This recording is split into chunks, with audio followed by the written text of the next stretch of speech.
White revolution, Varghese Kurien, ठीक है। Amul factory establish करने में इनका हाथ है, वर्गीस कुरियन का, ठीक है।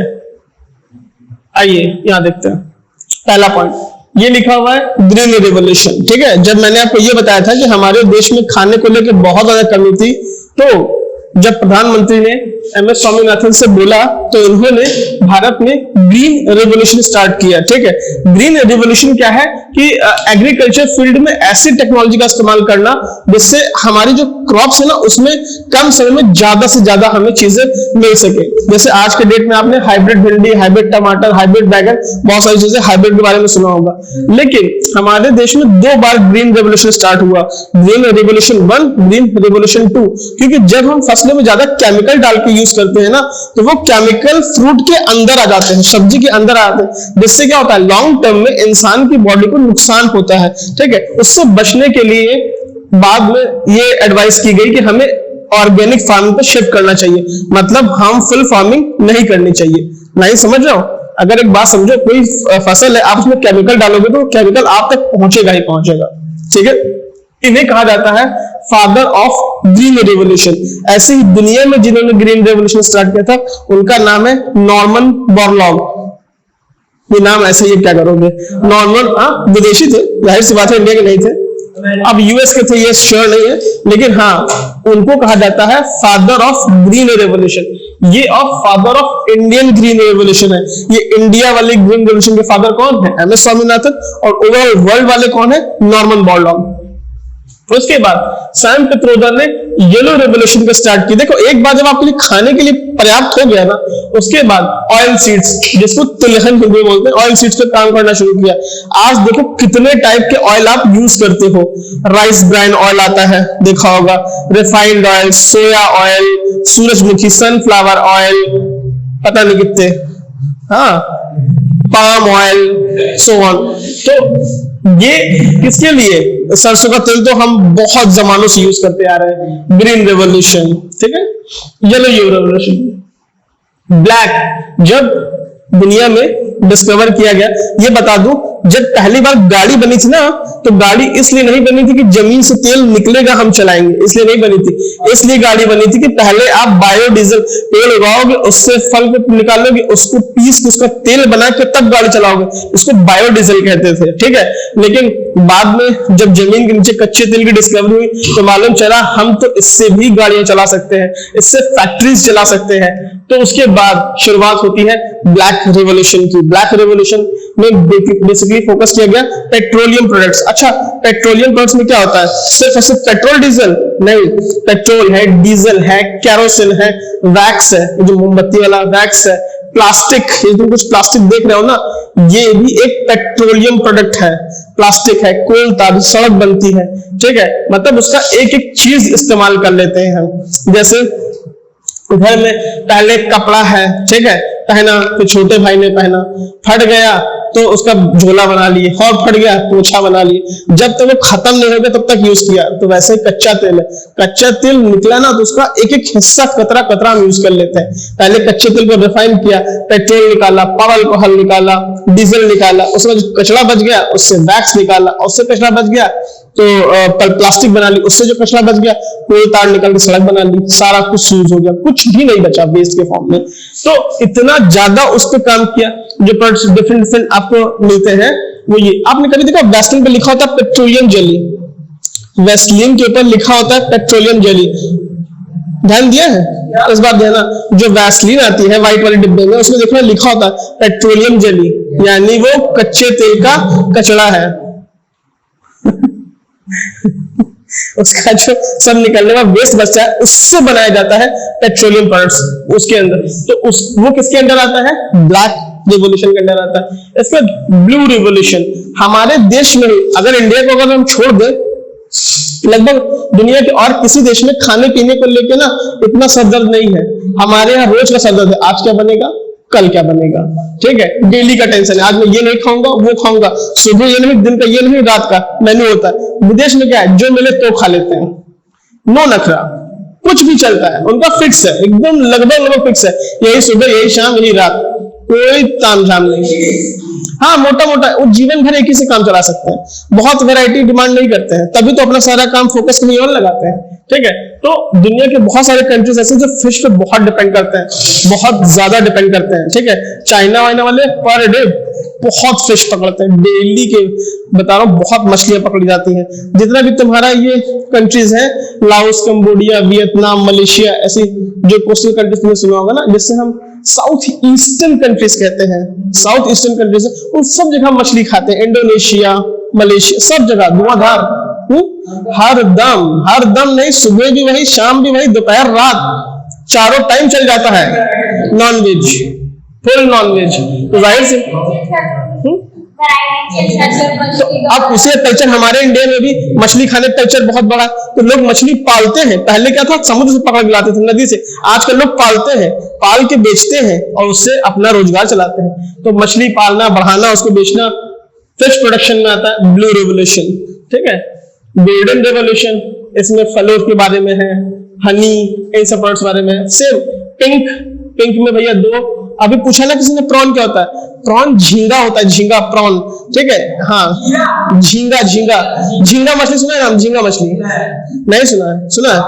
अरे भाई प्रॉन होता है, समुद्र में पाया जाता है। ठीक है, लॉबस्टर भी कहते हैं, उसको लोग निकालते हैं और उसको डिश पेश करते हैं। बड़े बड़े रेस्टोरेंट में इसकी डिश आती है प्रॉन की। ठीक है, नहीं ऑक्टोपस नहीं है, ऑक्टोपस अलग है, प्रॉन अलग है। स्टारफिश नहीं, मैं दिखा देता हूँ आपको। ठीक है, उसकी इमेज दिखा देता हूँ, प्रॉन दिखता है कैसे। फोटो में देखोगे तो बड़ा गंदा दिखता है, लेकिन लोग उसे बहुत पसंद से खाते हैं। हाँ नहीं, जेलीफिश नहीं है, ये है प्रॉन।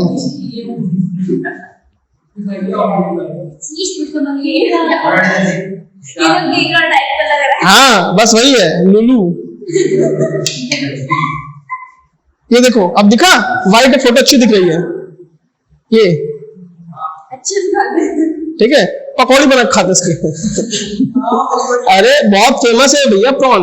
ठीक है, झींगा मछली बहुत फेमस है, दुनिया में नहीं इंडिया में बहुत फेमस है, लोग पकड़ बहुत धुआंधार खाते हैं। हाँ ऐसे अरे खाते भाई, क्या करेंगे। मैं एक बार बिहार गया था, बिहार मैं नहीं खाता, बिहार में गया था, तो वहां पे खाना सर्व किया जा रहा था। ठीक है, खाना सर्व किया था, मैं पहली बार देख के हैरान था कि लोगों के खाने की थाली में मछली की मुंडी रख रहे थे। ठीक है, मछली, हाँ वो लोग मुंडी खा रहे थे और लिटरली खा रहे थे। जगह का नाम है भागलपुर सिटी के अंदर शादी थी जहां मैंने देखा। ठीक है, वो भाई मैं देख के हैरान था।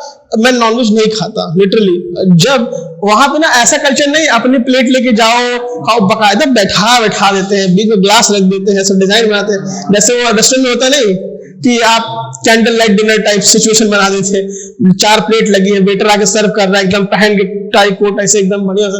ठीक है, जब ला के रख रहा है तो पूछा सर वेज नॉन वेज, अब मैं कहा नहीं ओनली वेज। तो मेरे 4 बगल में तीनों नॉन वेज और तीनों मुंडी लेने के बैठ के खा रहे।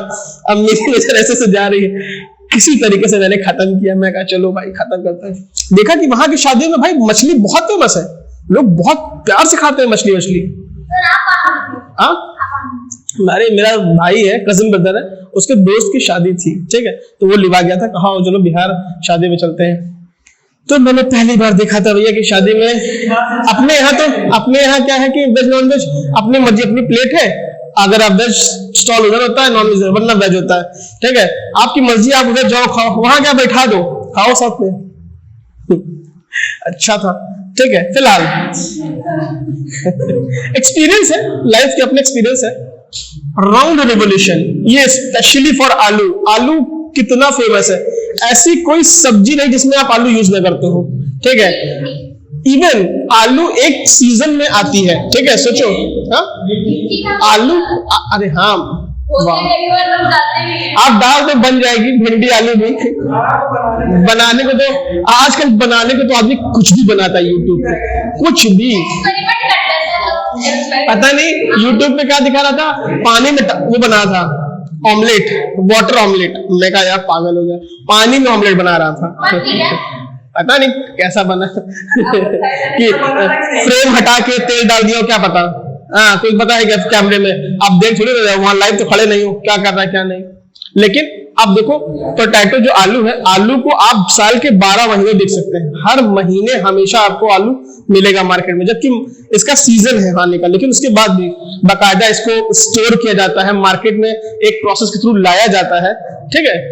व्हाइट रेवोल्यूशन, वर्गीस कुरियन, इनका नाम बहुत इंपॉर्टेंट, याद रखना। इनका और इनका तो तुम्हारी किताब में फोटो बना है, बायोग्राफी तक लिखी हुई है, पढ़ लेना। इतने बड़े छोटे छोटे कॉलम में इनके बारे में इतिहास भी लिखा हुआ है। वर्गीस कुरियन ने दूध पे बहुत सारे मतलब दूध एक्सपेरिमेंट करके दूध से बहुत सारे प्रोडक्ट्स निकाले, ठीक है। आज आप ये जो देखते हैं अमूल कंपनी, इन्हीं की देन है, ठीक है। आज अमूल सब कुछ लेके आता है मार्केट में, दूध, दही, पनीर, आइसक्रीम, चीज, और वो लेके आता है बटर, घी, राइट। तो बटर ही नहीं होता है क्या? नहीं, अलग आता है, बटर दूसरा होता है और घी दूसरा होता है। मेरे क्या मतलब सकते हैं कि बटर जैसा आपको लगता है घी घर में बनता है? नहीं, बटर ये नहीं ऐसा नहीं है, ठीक है। बटर, अरे जो बटर दुकान में ब्रेड पे लगाते हैं, बटर एंड ब्रेड बटर नहीं सुना? बंद मक्खन नहीं सुना? हाँ, कभी सुना बंद घी?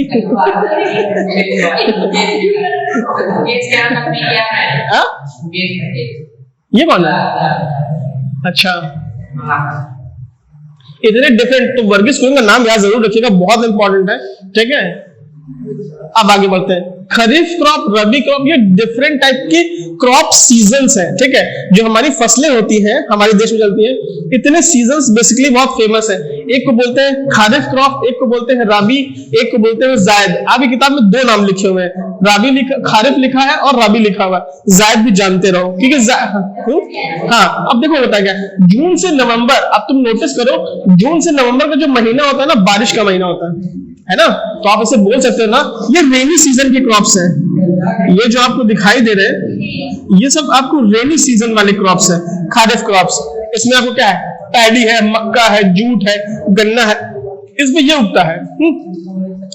और ध्यान होगा उसी के बाद आप क्या चीज, हाँ, जब ये नवंबर से मार्च तक की क्या है, ये विंटर क्रॉप है, ये ठंड पड़ने लगती है, ठीक है। और इसमें आपको दिख रहा है गेहूं है, गेहूं अब ना दिखाई देगा आपको, गेहूं अब लगेगा। अभी क्या काटा, चावल कटा है ना, चावल कटाई हो गई, इसमें तुम्हारा राइस भी आ जाता है, ठीक है। बरसात में लगता है चावल, धान कहते हैं। अरे ठीक है, चावल, धान, ये तो वही हो गई जो कहता आटा पसंद जा रहे हैं। अरे आटा तो पहले से पिसा होता है सुना है, पहले लोग कहते थे, तो उसको वही चीज है, ठीक है। तो हाँ, इसके अंदर तुम्हारा क्या है, गेहूं है, तंबाकू है, इन सब के बारे में। अरे वीट तंबाकू नहीं बनता, वीट की खेती अलग होती है, तंबाकू की खेती अलग होती है। इस सीजन में होती है, इस सीजन में खेती की जाती है। अब तंबाकू खेती की जाएगी, ये चीज है। तो जब ये सब हो जाता है, होली का उत्सव मना लिया जाता है। जब होली बीत जाती है, उसके बाद आप देखते हैं कि हमारे यहाँ ये गंगा जी जो कछार है, इसमें जो खेती की जाती है, वाटरमेलन, मस्क मेलन, ककड़ी, खीरा, तरबूज। दिखता है, क्या बात करो, दिखता है, गंगा जी किनारे दिखता है। और पता है, और प्लस उसके बाद ना बोला कि गंगा जी किनारे बेचते भी हैं, वही नीचे लेके आते, दिखता तो है, आप देखिए ध्यान से। हाँ, करते तो है, हाँ होता है, मैं ध्यान में होता है। तो ये सब कौन सी आपकी क्रॉप्स है?